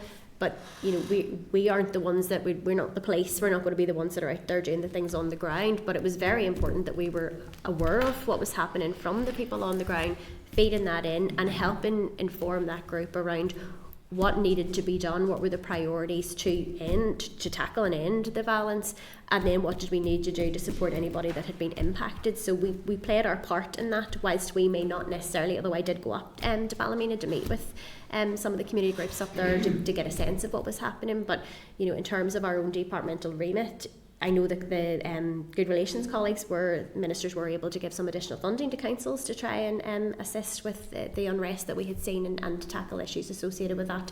But we very much were part and parcel of the structures that were collectively trying to understand the issues and look at what was needed to try and address them. From a Ballymena perspective, I struggle to see the outcomes of that. I believe the council's bringing forward in the next couple of weeks their report on what's the next steps. We are now in mid-November. This happened in June. This was allowed to happen for months and years, the build-up of this. It seemed to be once the violence stopped, the necessity, the want to help started to wane down when the violence wasn't there. And I think that's sad from statutory agencies that took that to bring people to the table to say, no, listen, there is this bubbling over, there's this tinderbox exists in Ballymena and we need to do something about it. The violence was wrong, but it was allowed to happen, and it was allowed to happen for years. Like looking through here, so the Racial Equality and Refugee Integration Committee briefing paper, it basically drags the name of Ballymena through the mud. It slurs my hometown, where it's been bandied about as being racist. Yes, there was an element of the violence was wrong, shouldn't have happened, absolutely not. But to put all this down to racism is wrong, and labelling people far right is wrong. I don't actually, I would disagree that the paper actually says that. To be fair, we recognise that there was violence in Ballymena and beyond, and we recognise that there actually had been violence the year before in Belfast, including South Belfast and beyond. So the paper is certainly not intended in any way, criticise Ballymena, but it is factual that there was unrest that started in Ballymena and spread beyond. So I don't agree that the paper actually is criticising Ballymena per se. I think it's just noting that was something that happened. And what I will say, when you talk about what will happen beyond that, the point that you made around the structures being there and then everybody just sort of the immediacy was over, that was why TEO actually said we're not, although the civil contingency structures will have been stood down, that is why we actually asked to retain the community cohesion group, so that we actually make sure that people stay collectively focused on this issue, so we can develop those interventions to try and prevent or mitigate the risks of these things happening, not necessarily in Ballymena but anywhere across, because we are very aware of the fact that it could happen again, and that's not what anybody wants. So that was the whole point of retaining the community cohesion group and keeping partners around the table, so that we can work on that collectively and not go back into business as usual where people take a step back. Well, where can I learn about what that group's doing? Where can I learn about the outcomes of that group? I stood in the early hours of the Tuesday morning in Ballymena. We hear about the millions of pounds that's been spent in integration and different things from the Storming Executive. This isn't just simply a Westminster issue. But I thought, why is my community completely missed out on that?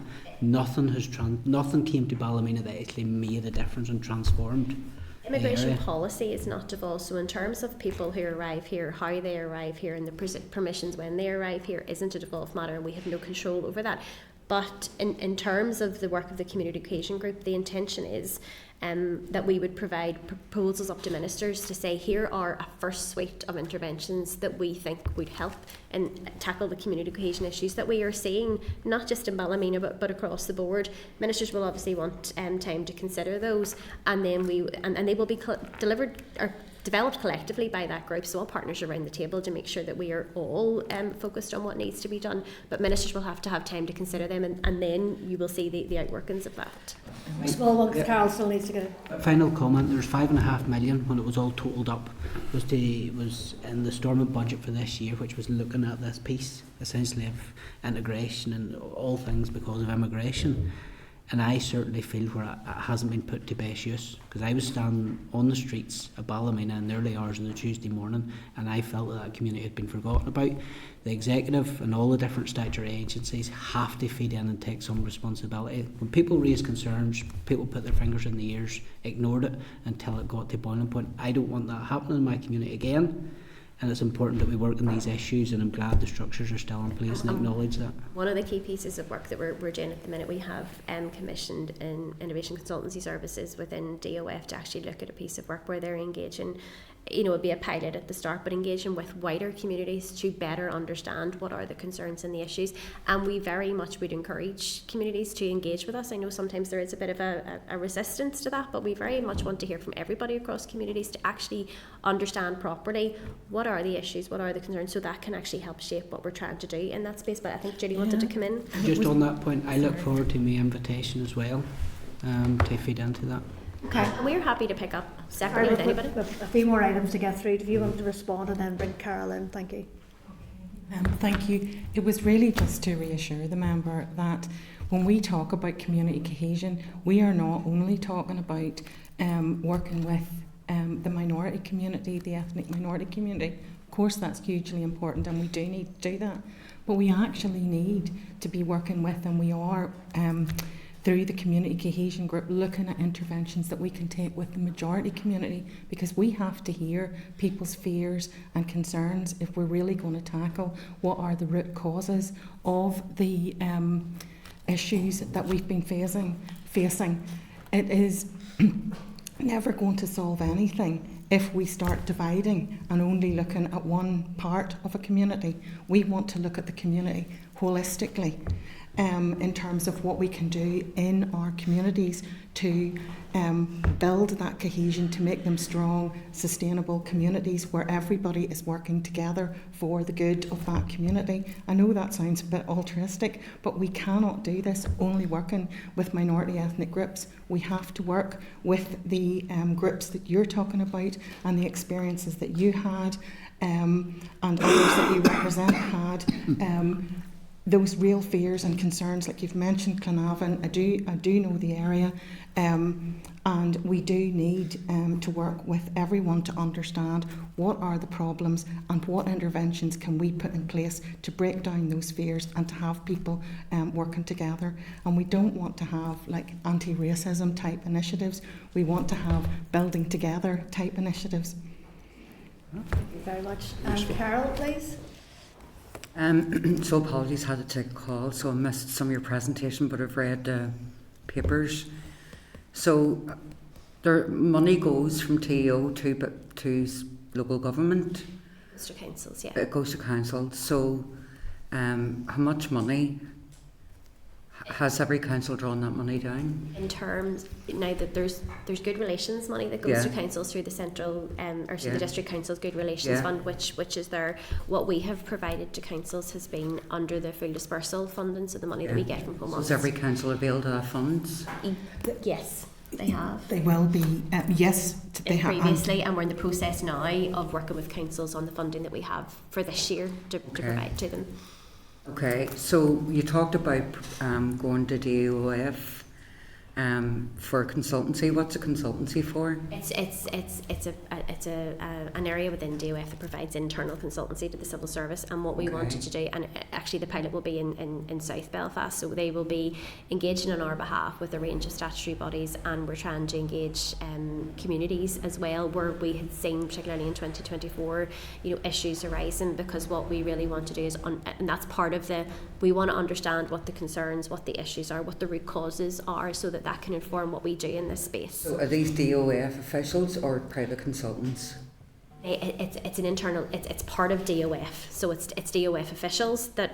It's just the branch that area is called. Okay. So it's not going out to external consultants. This is what I'm just concerned about the number of consultants that the department are using. Yeah, this is internal civil service. So see, in terms of focus groups directly that engage with children and young people, and you've mentioned here the TO Commissioned Education Authority.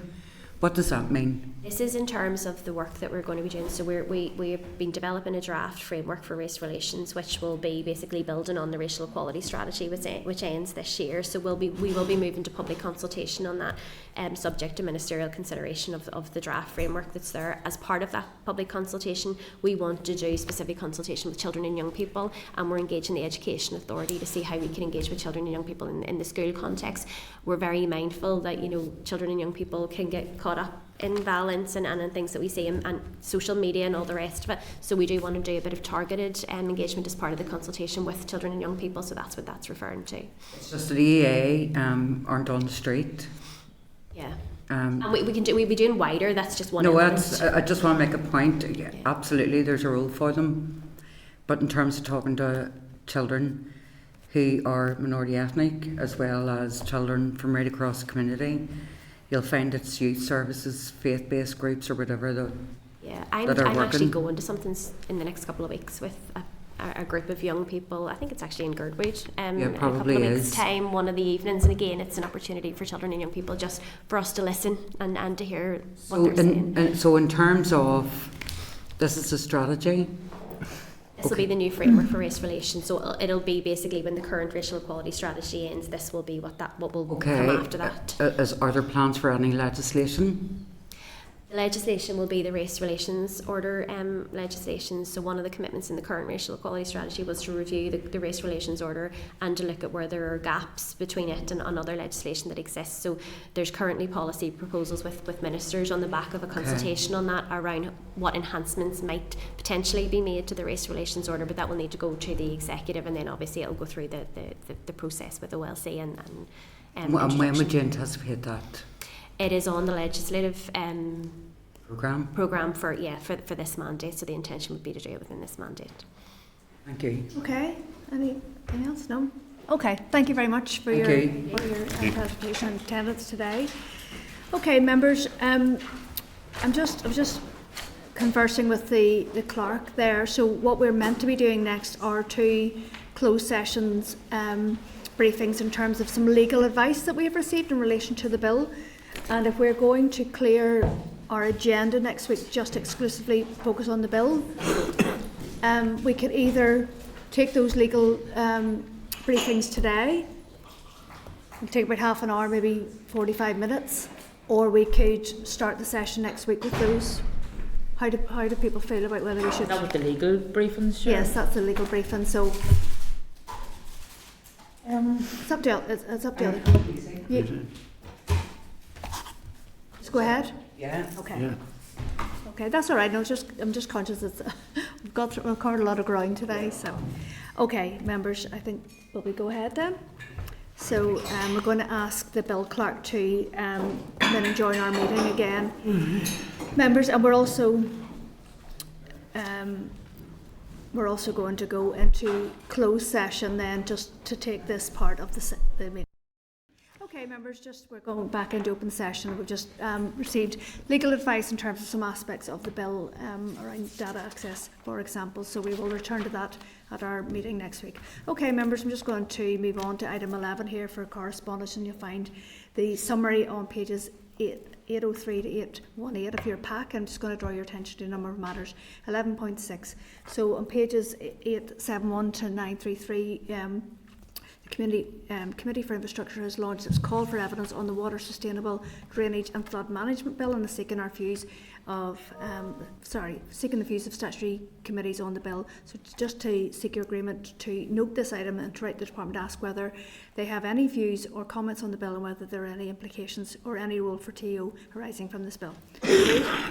Okay, 11.13. So on pages 974 to 1022, I'm going to draw your attention to some information we received from the Committee for Finance.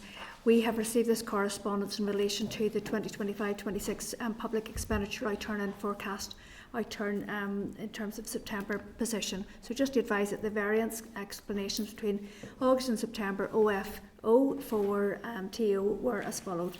Non-ring fence resource DEL, £6.5 million reduction in September due to uncertainty around timings of grant payments, victims payments and Peace Plus spend. In terms of capital DEL, £1.2 million reduction due to reprofiling of capital grant seed. And just going to seek your agreement to note this item of correspondence and agree to write the department and request a further breakdown of the £6.5 million reduction in September of non-ring-fenced resource Del and further detail of the £1.2 million reduction of capital Del. Agreed?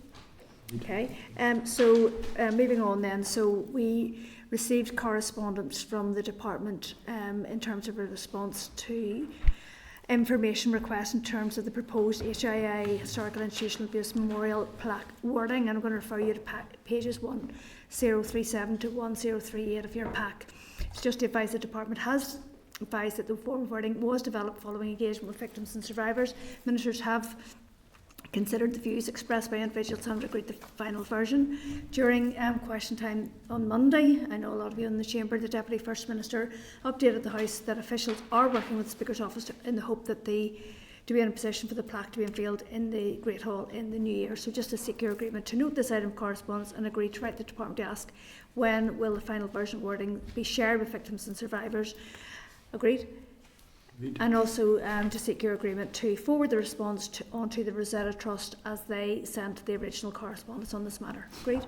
Agreed. Okay, so in terms of the Health Minister's response to access to records, I'm going to refer you to pages 1157 to 1160 of your pack, and just to advise that the Health Minister has responded to our committee's correspondence of the 2nd of October in relation to the establishment of a single location for Health Trust records and whether this could be incorporated into the Encompass system. So just to advise that the Minister has advised that the Department of Health officials decided that the creation of a regional service would not be cost neutral and would be difficult in the current climate.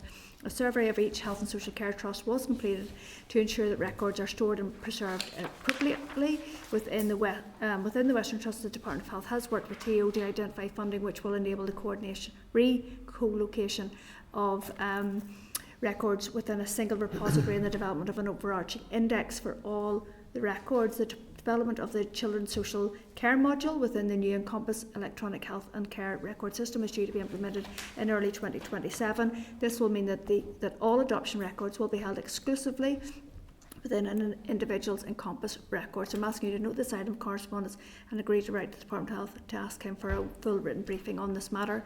This is something you've raised before. Are you happy with? Enough, yeah. Okay, thank you. I don't understand why they can't go to pruning. I know, they're almost overcomplicating it, aren't they? Seriously? Yeah. Because they're the experts. I know. Yeah, and they've got the capability for the Chair, digitisation. we can ask for that particular point to be responded to within the written briefing. Yeah, no bother. Okay, thank you. Moving on, members, so I'm going to refer you to pages 1204 to 1210, and this is in relation to some correspondence the committee has received from the AERC committee regarding a review into the development of a formal process and guidance on handling. I'm on that. Okay, thank you. On the handling of Westminster statutory documents, which include a rule for the Assembly, AERC has written to all the statutory committees asked for examples of any statutory instruments that they may have handled. Just to seek your agreement to note this item of correspondence and agree for the clerk to respond to the AERC, outlining the committee has not considered any Westminster SIs to date during this mandate. Moving on then, so update on the international relations strategy, and you'll find this on pages 1211 to 1214 of your pack. Just to advise that the committee has received a copy, has been copied into a response from TO to the Committee for the Economy's correspondence of 24th of October regarding the international relations strategy. TO has outlined in the correspondence that a new framework for the international relations strategy is under development, and TO officials are working at pace to bring forward a strategy. Just to ask you to note this correspondence, read out the department and ask what work has been completed to date in relation to the new framework and what work has been completed on a draft strategy. This is an issue that has just been going on for so long, and anyway, any comments on that? Okay, go ahead please. Level 3, are you finished? I'm finished now, but I'm going to ask the clerk to read some in smaller detail. Go ahead. Chair, we will get to 11.3. So yes, other correspondence. 11.2 is the Hansard report in relation to the bill from the stakeholders events that took place in Dungannon and Omagh on the 15th of October. 11.3 is from the Consulate General of China in Belfast and is an invitation to the Northern Ireland Economic Trade and Investment Corporation Forum that took place on the 11th of November. So obviously any member that wanted to attend could reply to the link in the correspondence.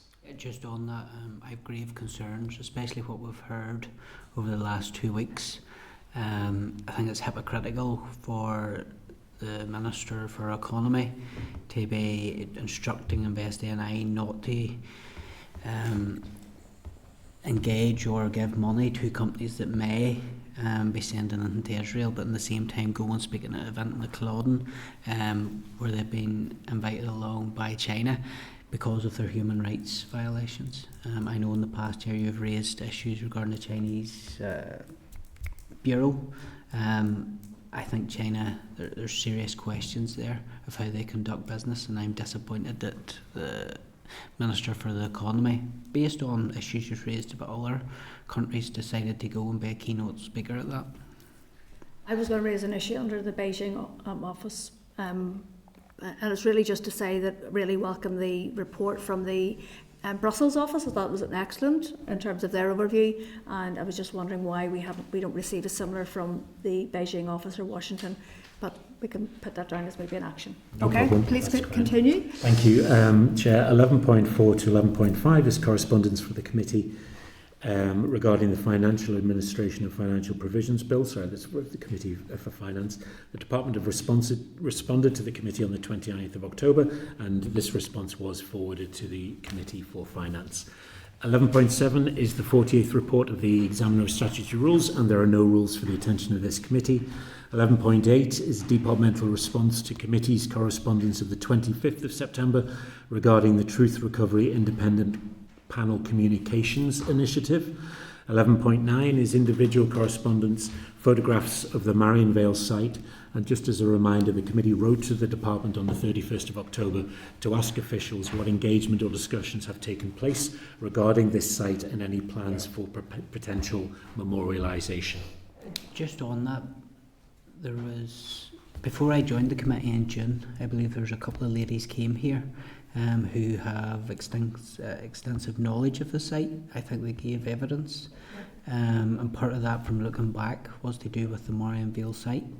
Is there any way we could touch base with them just to seek their thoughts on the site going forward?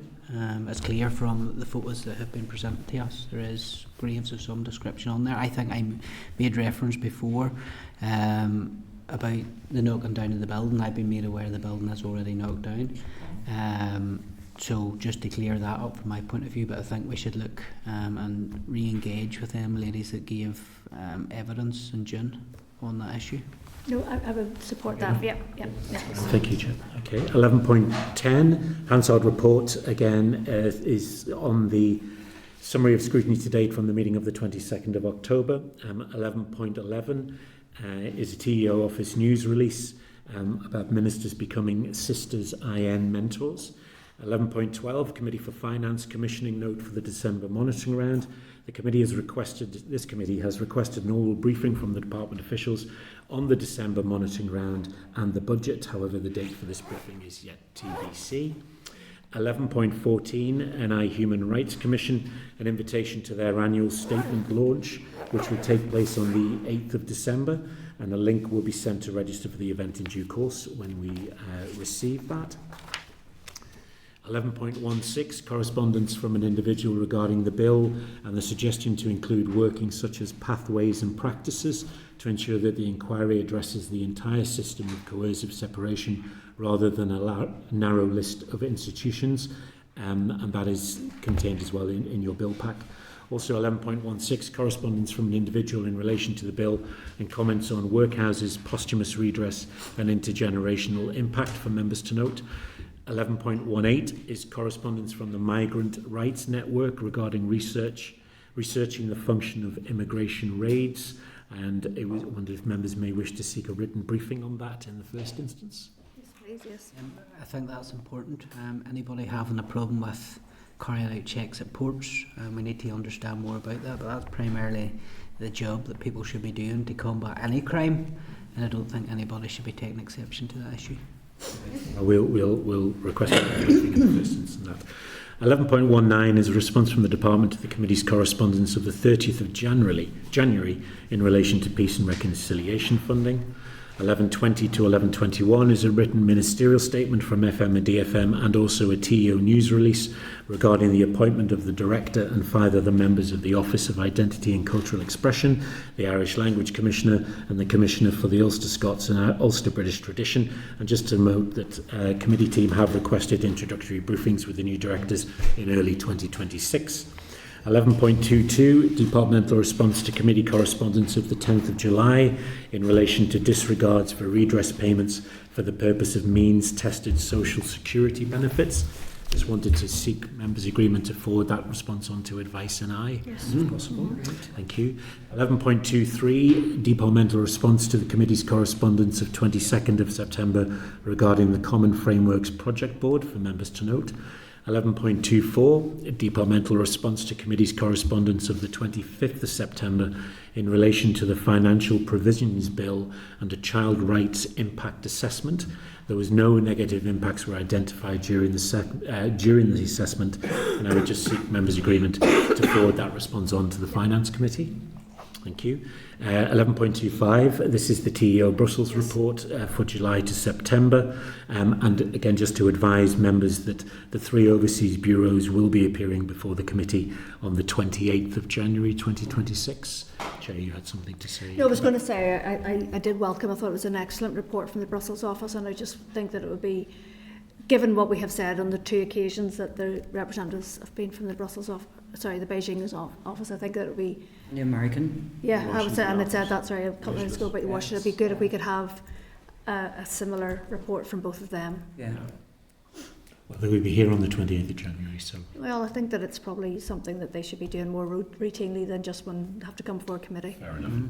11.28 is a response from the Commissioner for Victims and Survivors to the committee's correspondence of the 23rd of September regarding their appointment. And again, members, just to advise that the Commissioner will be appearing before the committee on Wednesday, the 4th of February 2026. 11.29, committees copied into correspondence from the House of Lords Northern Ireland Scrutiny Committee in relation to EU-related scrutiny arrangements and documents that remained on the now defunct subcommittee's books. 11.30, the committee has been copied into correspondence from the Victim and Survivors Consultative Forum regarding the appointment of a chair for the public inquiry into the mother and babies institutions, Magdalene, Laundries and Workhouse bill inquiry. That's just for members to note. 11.31, correspondence from an individual in relation to the bill and the compatibility of a targeted redress scheme for workhouse survivors within the European Convention on Human Rights, again included in the bill pack for members.